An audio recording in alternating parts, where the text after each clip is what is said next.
Hey guys, welcome to the Trade Genius Podcast. Bob and Phil here as always. Today we're going to talk about those Bitcoin miners we promised you a while back. We're going to go over some names that we think are going to do very well as long as they can make it through the halving cycle. So we're going to talk about that. Let's dive into this video.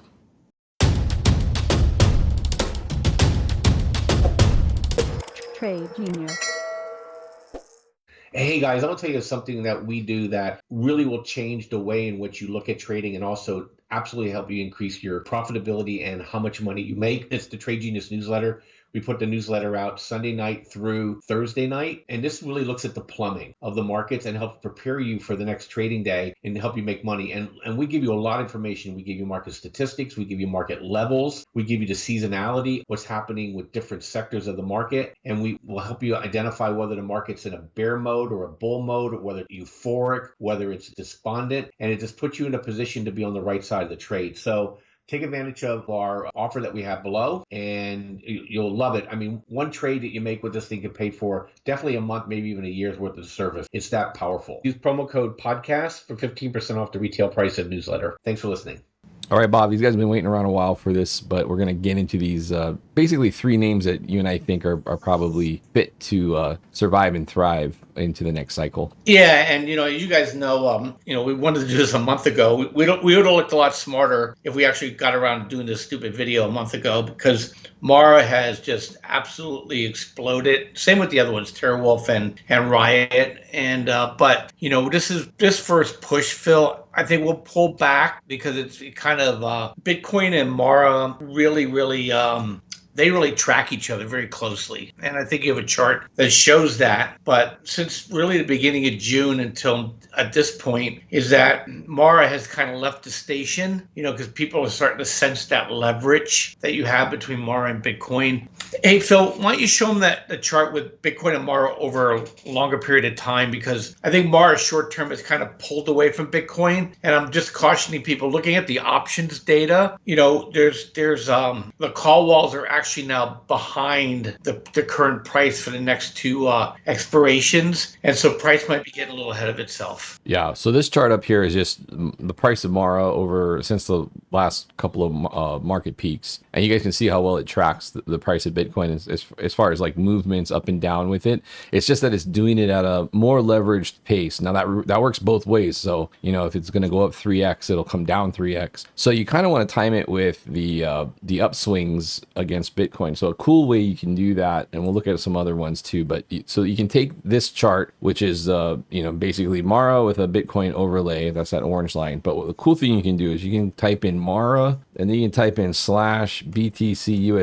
So you're going to denominate Mara in terms of the Bitcoin price. Okay, so you do that and you hit enter, and you're going to get like this decimal reading. So as you guys can see, when you price Mara in terms of Bitcoin, it's just been smoking Bitcoin in terms of that. So, you can look at it in terms of we'll measure the price low to high here roughly. It outperformed Bitcoin about 130% or so. So you want to catch those upswings. You can use, I have it on a naked chart here, but you can use the indicators to kind of signal a buy signal for that. So that's one way to do it. But because they move so well and they kind of oscillate against the price of Bitcoin. Now, obviously, when we're coming down, right, like as we came down to the bottom of the market, I mean, it really dropped against the price of Bitcoin. So at that point, when you catch one of these upswings and your indicators are topping out, you might want to step aside and get into Bitcoin, because as they roll over and as Bitcoin price rolls over, they will also outperform to the downside. So ideally what you're trying to do is catch these moves when they're outperforming Bitcoin, because then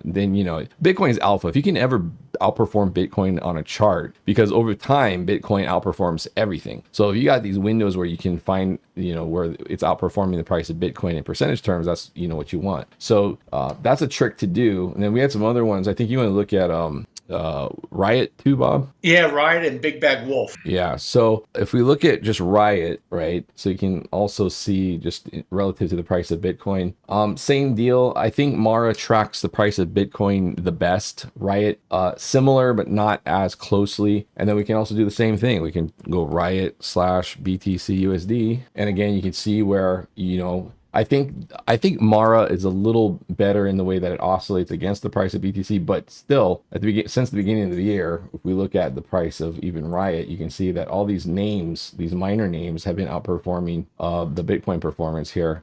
This one, Riot did a little bit better from the beginning of the year, 221%. If we measure it from where we did from Mara, you're doing about 164% or so. So similar story there. And then I think the third one was Wolf, right? TerraWolf is interesting.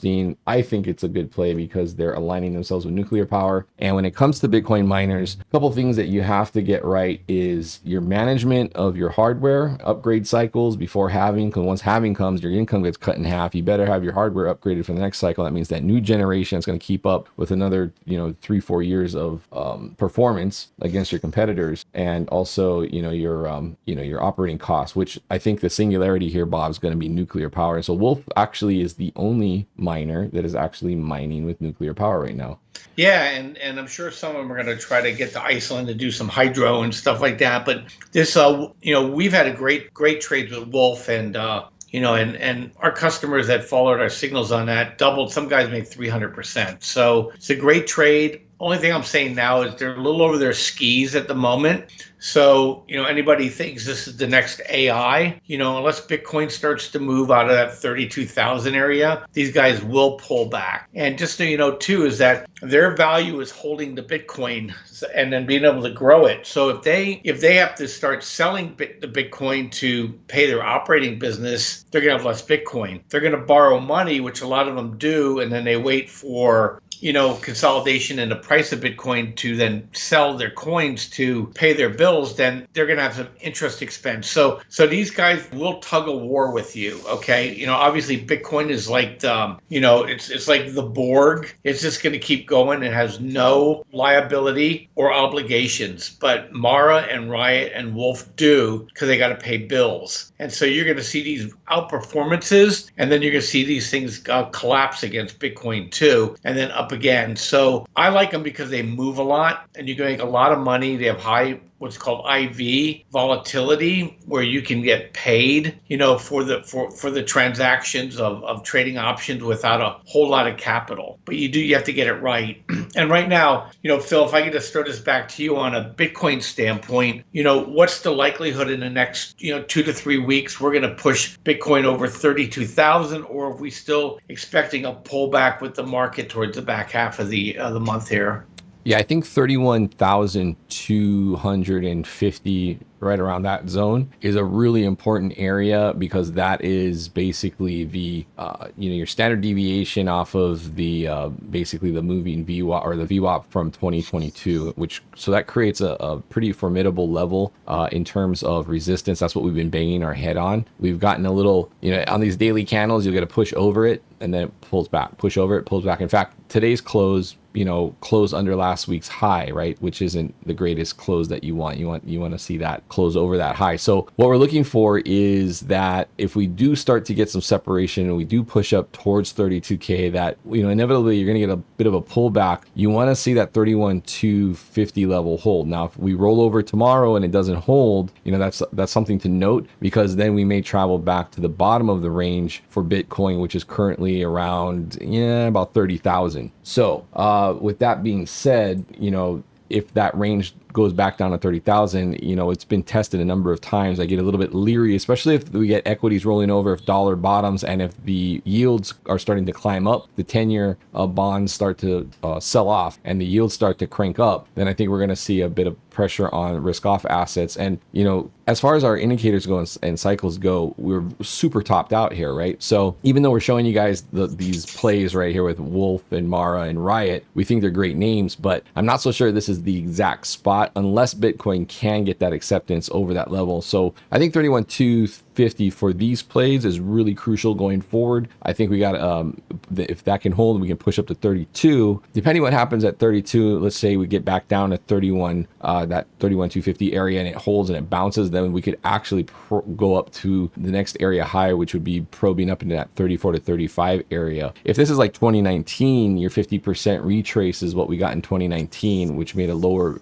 bear cycle high. That takes you to the 40s. So, I don't know if there's enough steam in the engine right now for where things are. cyclically, again, if we get a decent pullback and things reset, then maybe we can see higher. But otherwise, if we start losing that 30K level, then I think we potentially have topped. And then it's going to be really important to see Bitcoin hold 28 and definitely 25 if those levels come into play lower if we get a steeper pullback. So that's key for all of this stuff to go higher. Otherwise, you're looking at a bear market rally, lower high, and then we're going to make a higher low going forward, barring some kind of crazy recession thing. I think even if we do get a recession, which we think there's decent probability that we will, Bitcoin should have put in the lows. So we're going to put in a higher low. Maybe we'll get that 20K gap below, and then call it good, and then we're off to the races. So that's kind of the important scenario going forward here into the end of the year. And you want to get these guys on dips. It's just that, if the market gets a little squirrely to the downside in a recession, you're going to get these guys at a big discount. And I think you have to pick them up because, like I said, this is going to be the next diamond cartel, Bob. When all the Bitcoin is taken off the exchanges, and it's,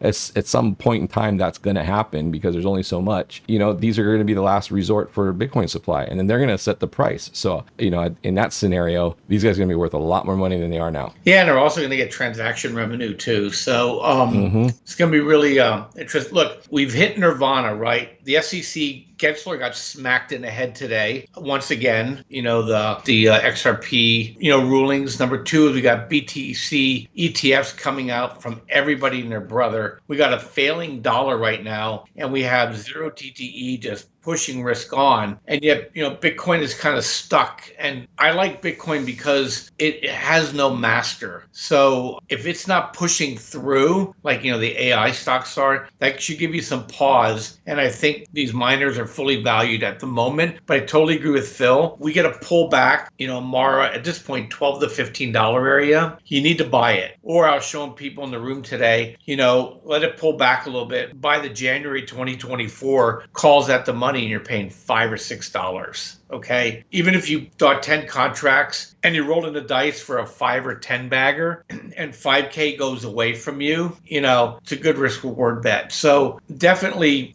pray for a pullback on this stuff so that you can get a good entry. And but I wouldn't FOMO it here. No, I agree. And I think in general, we're probably going to have a pullback into the end of the month, maybe the early part of August, maybe the first week of August. And you may get that level that you talked about because these are volatile, so they can certainly V-reverse and come back down. But you got good support at that 12 area that you mentioned. So yeah, keep an eye on that. And then we'll see how much of a bounce we get out of that and see what the macroeconomics are telling us at that point. But lots of money to be made in these, I think, long term. And definitely these three names I think are going to perform well over the long haul. So that's all I got to say on that, Bob. Yeah, me too. Hey, thanks, guys. Sorry we're a little late today. Obviously, Bitcoin and the markets were crazy, and we were eating at the buffet. So apologize for being a couple hours late getting this thing out the door. Okay, guys, we'll see you on the next video. Take care.